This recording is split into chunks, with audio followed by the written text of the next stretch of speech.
Baik, alhamdulillah wassalatu wassalamu ala Rasulillah wa ala alihi wa sahbihi wa man wala. Amma ba'd.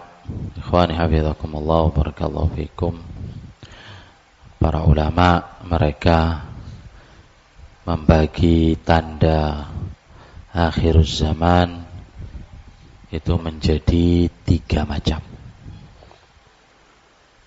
Mereka menyebutkan tanda akhir zaman itu menjadi 3 jenis.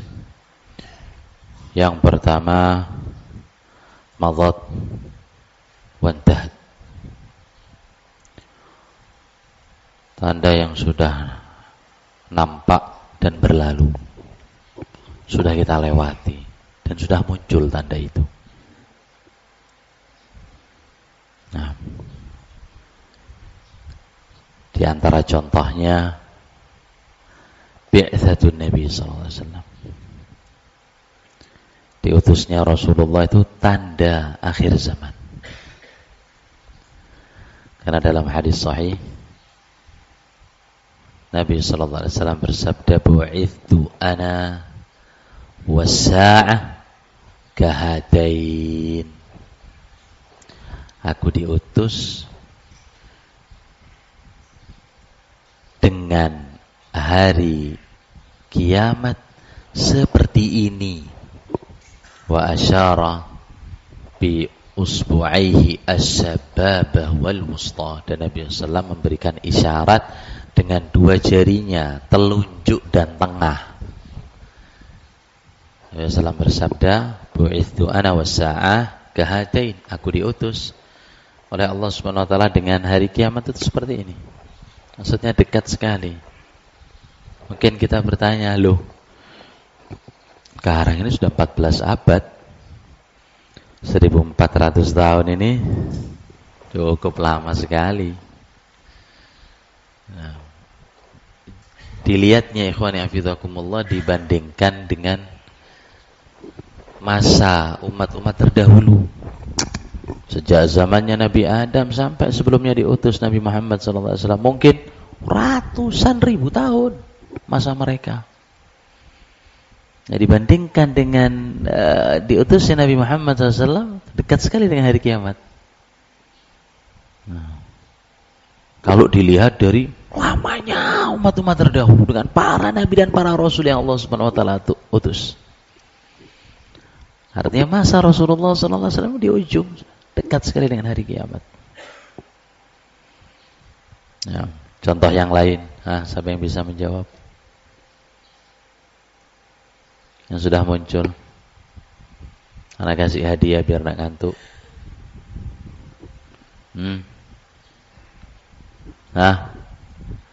Yang sudah terjadi. Fadhal. Insyiqaqul qamar, ahsantum. Ta'al ya Ustaz. Harus maju.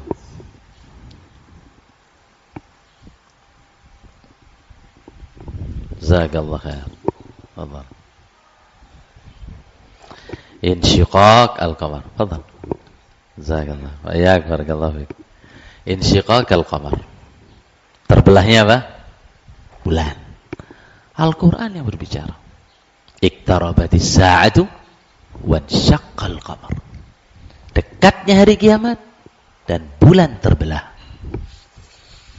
Ini pada zaman Nabi sallallahu alaihi wasallam. Kata Abdullah bin Mas'ud, "Bainama nahnu ma'a Rasulillah sallallahu alaihi wasallam in falaqal qamaru fil qatain." Ketika kami duduk bersama Rasulullah sallallahu alaihi wasallam, bulan ini terbelah menjadi 2. Filqatun fawqal jabal wa filqah dunahu. Nah, belahan pertama di atas gunung kata Ibnu Mas'ud, dan belahan yang kedua di bawahnya. Belahan yang pertama di atas gunung, belahan yang kedua di bawah gunung. Kemudian Nabi sallallahu alaihi wasallam bersabda, "Ishhadu," kalian saksikan ini. Ini sudah terjadi. Nah, diutusnya Nabi Muhammad, kemudian terbelahnya matahari. Baik. Begitu juga zuhur nar al-Hijaz, munculnya api dari Hijaz. Hijaz itu ya Makkah, Madinah, Taif, itu Hijaz. Nah, munculnya api yang besar sekali. Ini sudah terjadi, Pak. Dan ini menjadi tanda akhir zaman yang sudah lewat. Sudah muncul, sudah nampak. Nabi SAW pernah bersabda, "La taqumus sa'ah hatta takhruja narun min ardil Hijaz tudhi'u a'naqal ibil bil Busra." Tidak akan terjadi hari kiamat sampai keluarnya api besar menjulang di bumi Hijaz, sampai api tersebut menerangi a'naqal ibil, punuk-punuk unta yang ada di Busra. Busra adalah wilayah di negeri Syam. Nah, ketika sampai pada hadis ini berkata Al-Imam An-Nawawi rahimahullah, beliau berkata, "Waqad kharajat fi zamanina narun bil Madinah sanata 54 wa 600." Kata Imam Nawawi, ini sudah keluar, ini sudah muncul. Keluar api di negeri Hijaz pada tahun 654. Berarti berapa tahun yang lalu? 800 tahun yang lalu. Kata Imam Nawawi, ini sudah keluar pada tahun 654. Wa kanat naron 'azimah jiddan. Kata beliau, api ini besar sekali. Min jambil Madinati syarqi wara'al Hurrah. Nah, muncul dari sisi timur kota Madinah, di belakang Hurrah. Hurrah ini ujung kota Madinah yang dipenuhi dengan kerikil hitam. Nah, kata Imam Nawawi, munculnya api ini dari sebelah timur kota Madinah dan lahapnya ini di wilayah Hurrah. Nah, kata Imam Nawawi, tawatar al-ilmu biha inda jami'i Syam wa sa'iril buldan. Peristiwa ini juga diketahui oleh penduduk negeri Syam dan semua negeri. Kata Imam Nawawi, wa akhbarani man hadaraha min ahlil Madinah. Nah, dan penduduk kota Madinah yang menyaksikan telah menceritakan juga kepadaku. Imam Nawawi enggak melihat mata, beliau enggak ada di sana. Nah, dan ini peristiwa sebelum Imam Nawawi. Tapi beliau mendapatkan kabar, api tersebut sudah keluar di Madinah tahun sekian, yang tadi sudah kita sebutkan. Dan itu dipersaksikan oleh banyak orang. Dan api itu besar. Ini 3 contoh dari tanda yang pertama tadi. Dan ini disebut sebagai alamatun sughra, alamat yang kecil yang sudah nampak, muncul dan berlalu. Macam yang kedua, asyrat allati lam tazal tatajaddad, tanda-tanda yang terus menerus berjalan. Artinya ada pada zaman kita dan masih akan senantiasa kita lihat. Nah, tanda yang masih kontinu ada ini. Lam tazal tatajaddad. Contohnya apa? Nah, apa? Tak dengar antum kayak bisik-bisik. Al-Ba'ud. Apa? Di antara tanda-tandanya qillatul ilmi. wa kathratul jahli. Nabi SAW bersabda, la taqumus sa'ah, tidak akan terjadi hari kiamat hatta yakillal ilmu, sampai sedikitnya ilmu, wa kathru wa yakthurul jahlu, dan merebaknya kejahilan. Ini kita rasakan. Umat manusia sudah tidak tahu lagi perkara agamanya, yang hak dikatakan batil, yang batil dikatakan hak. Yang sunnah dianggap bid'ah, yang bid'ah mereka pegang erat-erat. Yang syirik dikatakan tauhid, toleransi, pertengahan. Nah,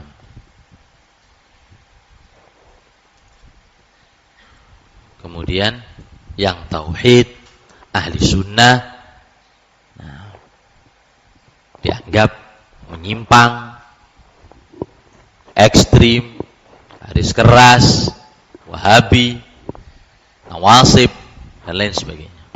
Ini keadaan zaman sekarang. Karena apa? Merebaknya kejahilan. Disebabkan karena minimnya ilmu. Ini masih berlangsung. Nabi SAW bersabda, la taqumus sa'ah hatta yaqillal ilmu wa yakthural jahlu wa yushrabul khamru, arak diteguk, dan yang semisalnya, narkotik, obat-obatan terlarang yang menghilangkan akal. Zaman sekarang nggak perlu harus ke bar atau kasino, di warung-warung juga sudah disediakan pinggir jalan. Arak diminum, alkohol diteguk. Anak muda seolah bangga kalau sudah minum. Wa yasfu az-zina, merebaknya perzinaan. Betapa banyak anak lahir nggak tahu siapa bapaknya, ditemukan bayi di tong sampah. Betapa banyak kasus aborsi dilakukan di klinik-klinik ilegal. Nasallallahu as-salamata wal afiyah. Wa yaqillal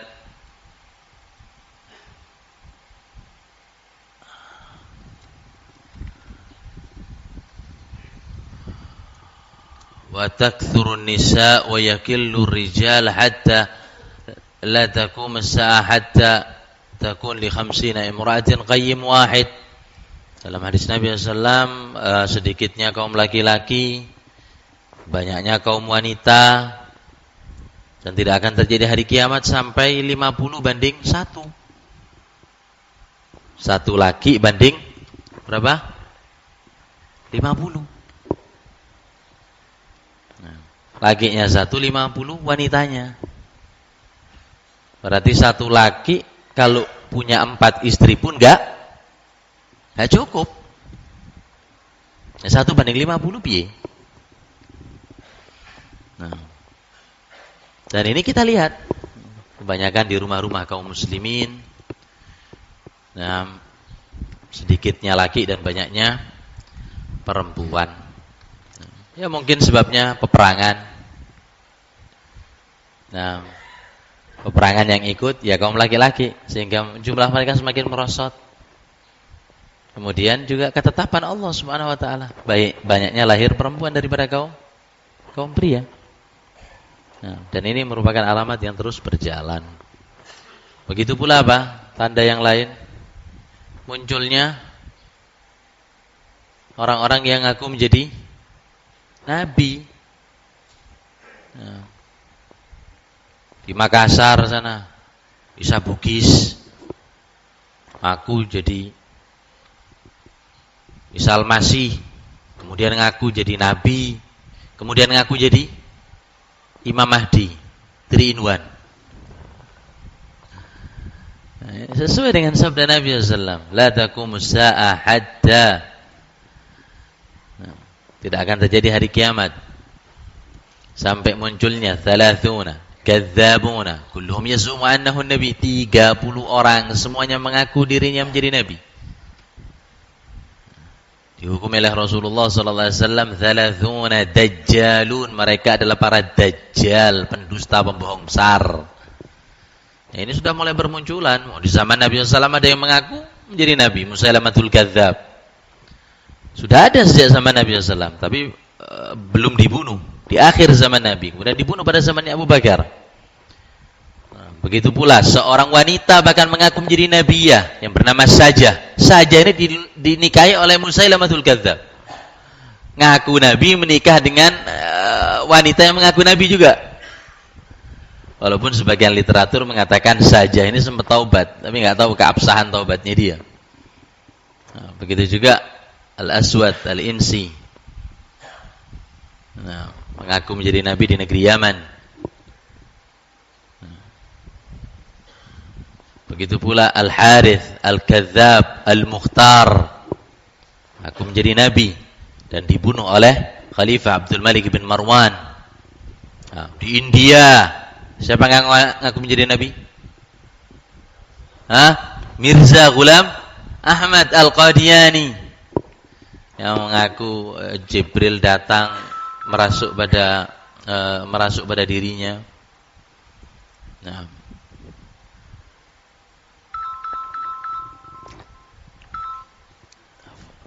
merasuk pada dirinya.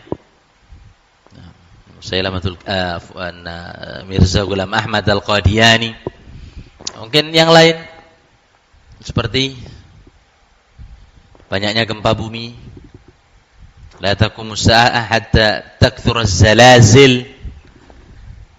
Tanda semakin banyak gempa bumi, tektonik, vulkanik, tanda akhir zaman. Tapi yang sifatnya pertengahan ini. Nah, yang terus berjalan. Begitu juga apa? Masjid. Kenapa masjid? Kenapa masjid? Nah, seperti kamar pengantin. La taqumus sa'ah hatta tazakhrafal masajid. Hatta yatabahan nas fil masjid. Masing-masing berbangga diri dengan masjidnya. Masjid dihiasi mewah, megah sekali. Masing-masing berlomba-lomba untuk menghiasi masjidnya. Bukan untuk majelis taklim, bukan untuk memakmurkan, menghidupkan dengan zikir. Nah, tapi untuk apa? Selfie. Masjid yang mewah, megah. Habis sekian triliun. Yang iktikaf nggak ada. Yang iya apa? Dijadikan malah sebagai dinas pariwisata. Oh, banyak sekali ya soalnya.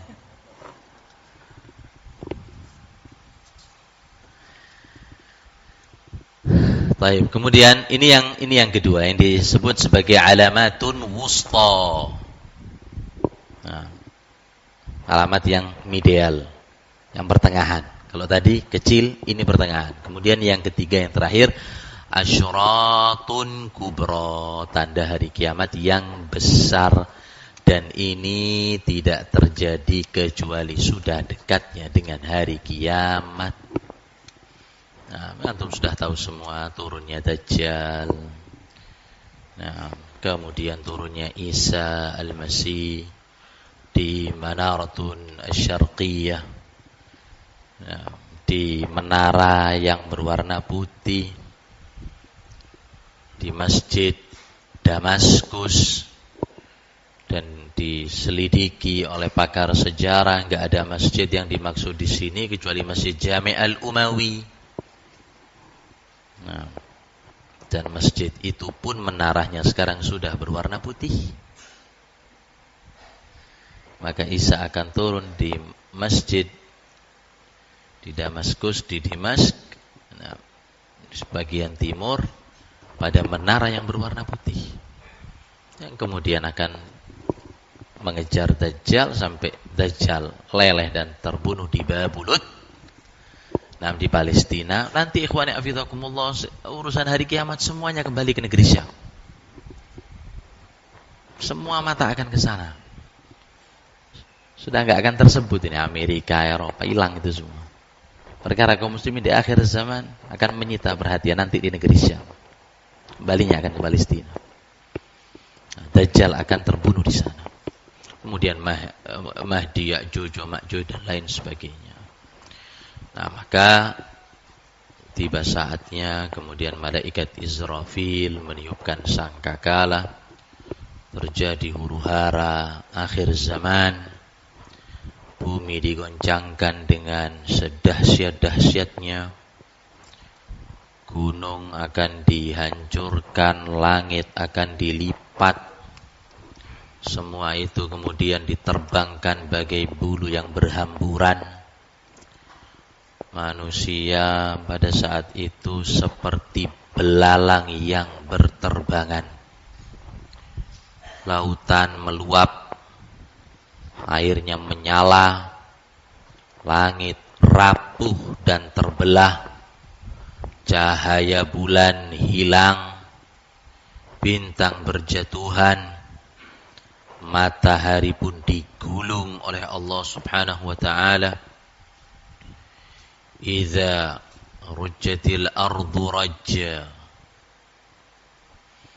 ketika bumi diguncang dengan sedahsyat-dahsyatnya, wa bussatil jibalu bassa, dan gunung-gunung dihancurkan dengan sehancur-hancurnya, fakanat haba'an mambatha, maka jadilah itu semua debu yang berterbangan. Bayangkan gunung bisa menjadi debu.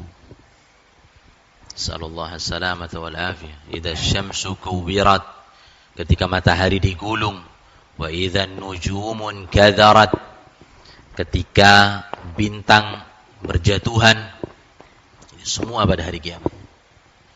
Fa idza ja'atis sakhah, ketika datang hari kiamat, yafirrul mar'u min akhi, seseorang akan lari dari saudaranya, kabur, sudah kenal, sudah hilang ingatan. Wa ummihi wa abi, dia akan lari bahkan dari bapaknya dan ibunya. Padahal ayah ibu adalah orang yang paling dekat sama kita. Hari kiamat, nafsi, sendiri-sendiri urusannya. Gak ada orang melihat yang lain. Sampai anak lari dari ibunya, anak lari dari bapaknya. Wa sahibatihi wa bani, bahkan lari dari istri dia yang disayangi. Begitu pula anak-anak yang menjadi buah hati. Satu dengan yang lain mengurusi perkaranya sendiri-sendiri. Dalam hadis Nabi sallallahu alaihi wa ala alihi wasallam, yaqbidullahu al-ardha yaumal qiyamah, Allah Subhanahu wa taala pada hari kiamat akan menggenggam bumi. Wa yatwis sama biyamini, dan Allah Subhanahu wa taala akan melipat langit dengan tangan kanannya. Kemudian Allah berfirman, Anal Malik, aina mulukil ard. Saya adalah raja di raja. Mana raja-raja dunia? Pada hari kiamat, Allah Subhanahu wa ta'ala yakbidul, menggenggam bumi. Kemudian melipat langit dengan tangan kanannya. Dan berkata, Anal Malik, aku adalah raja di raja. Aina mulukul ard. Mana raja-raja di dunia? Nah, ketika sudah terjadi tiupan sangkakala, maka umat manusia akan dibangkitkan dari kuburnya dalam keadaan tidak beralas kaki. Yuhsyarun nas yaumal qiyamati hufatan uratan ghurla. Umat manusia pada hari kiamat akan dibangkitkan oleh Allah Subhanahu wa ta'ala dalam keadaan hufat, gak pakai sendal, gak pakai sepatu, nyeker, tidak beralas kaki. Nah, urat, telanjang, tidak berpakaian, ghurla, dan mereka tidak dihitan. Kama bada'na awwala khalqin nu'idu, sebagaimana kita ciptakan manusia, kita kembalikan mereka kepada penciptaan semula. Kita keluar dari perut ibu ya dalam keadaan seperti itu. Kelak pada hari kiamat Allah Subhanahu wa taala bangkitkan manusia ya dalam keadaan yang sama. Enggak pakai alas kaki, telanjang, belum dihitan. Itu keadaan manusia kelak pada hari kiamat. Ya. Adapun sifat-sifat, bentuk-bentuk, model-model mereka ya sesuai dengan amalan yang mereka perbuat di dunia. Gak bisa didustakan, gak bisa nyamar, gak bisa disembunyikan. Semua akan ditampakkan oleh Allah Subhanahu wa ta'ala. Kalau kita melihat manusia, wajah ini tengkorak tanpa daging, ini tanda apa?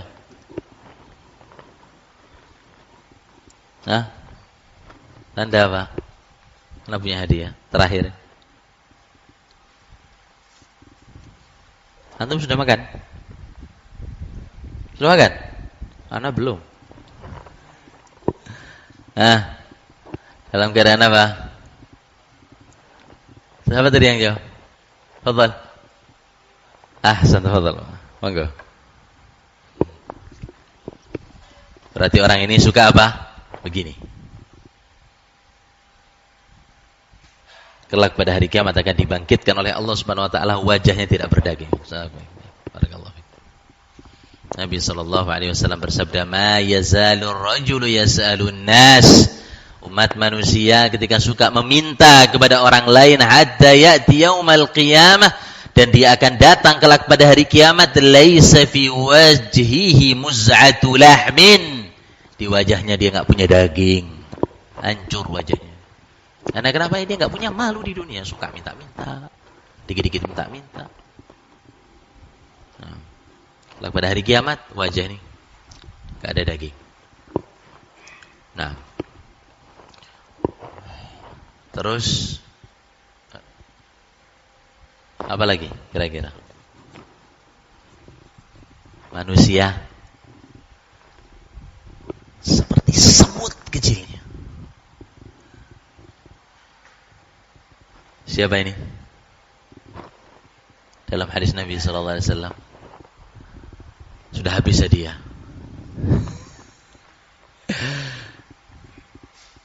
Dibangkitkan seperti semut. Berarti punya sifat apa ini?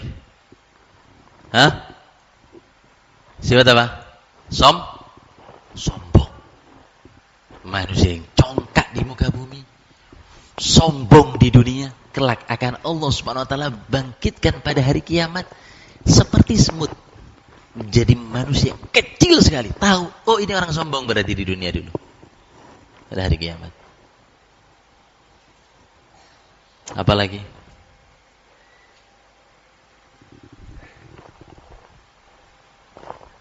Jalannya miring. Apa? Pundaknya berat sebelah. Hafal.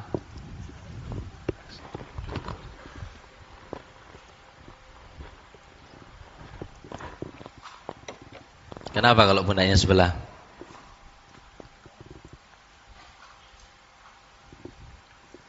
Karena banyak angkat semen. Kenapa berat sebelah? Makanya nggak usah cari resiko antum. Siang anteng aja. Nabi SAW bersabda, "Man kanat lahu imra'atan." Barang siapa yang punya dua istri, famala ila ihdahuma, dia condong kepada satu dari yang lain. Condongnya ini sampai menzolimi. Ini enggak dikasih. Dalam hal tiga perkara lah yang diwajibkan untuk pembahasan poligami. Siapa yang memiliki dua istri condong kepada satu dari yang lain, ya'ti yaumal qiyamati wa shikuhuma il, datang pada hari kiamat dalam keadaan pundaknya ini jomplang. Oh, ini berarti ada yang punya jomplang ini kayaknya nikah yang dilihat syahwatnya. Akhirnya jalannya ya seot-seot nanti pada hari kiamat. Nah, jadi ini perlu diperhatikan. Nah, terus yang sempoyongan, apa sempoyongan? Para pemakan riba. Alladzina ya'kuluna ar-riba la yaqumuna illa kama yaqumu alladhi yatakhabbathu asyaitanu minal mas. Yang makan riba kelak pada hari kiamat, maka dia tidak akan bisa berdiri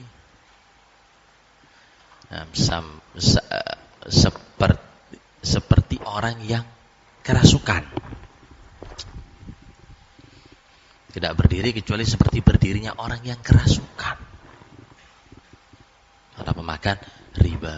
Maka ini harus hati-hati, terlebih lagi zaman sekarang, ikhwani abidakumullah, riba sudah masuk ke handphone, gadget, riba sudah masuk ke rumah kita, bahkan mungkin muamalah ribawiyah di tempat-tempat, di rumah-rumah Allah subhanahu wa ta'ala, pada pembelian barang kita. Ini perlu diperhatikan. Banyak-banyak sedekah. Banyak-banyak sedekah. Kalau kita sudah dalam satu kondisi yang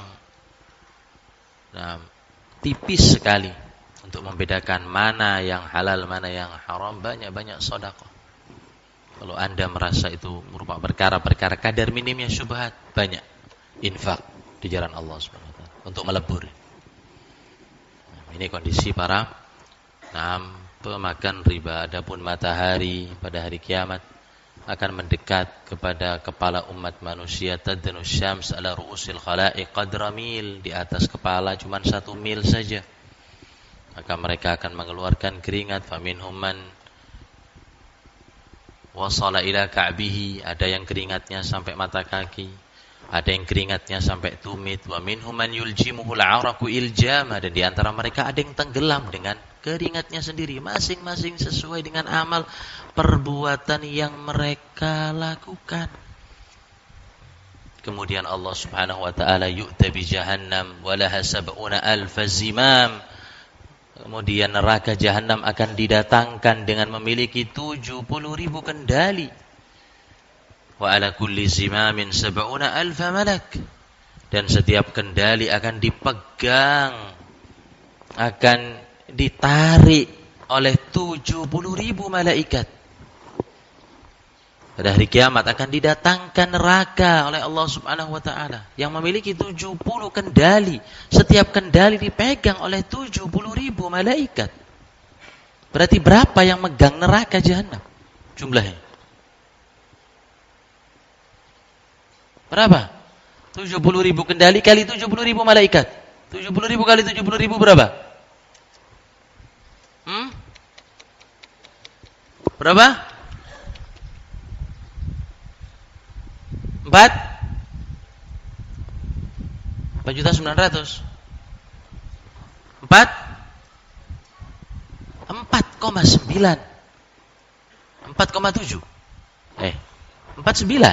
4,9 miliar malaikat.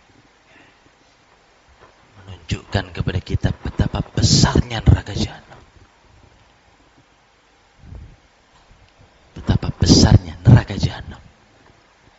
Malaikat saja makhluk yang besar.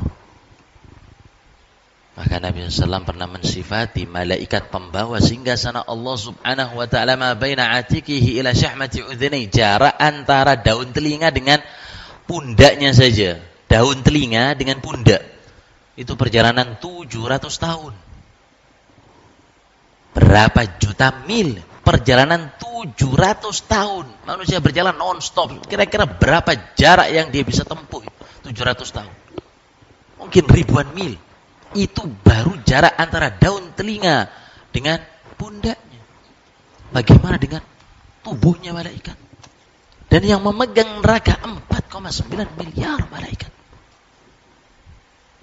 Nasallallahu as-salamata wal afiyah. Semoga Allah Subhanahu wa taala memberikan kepada kita istiqamah, berikan kepada kita taufik untuk senantiasa menjalankan perintah Allah Subhanahu wa taala, mengikuti sunnah nabinya, hidup di atas Islam dan sunnah, kemudian wafat pula di atas Islam dan sunnah.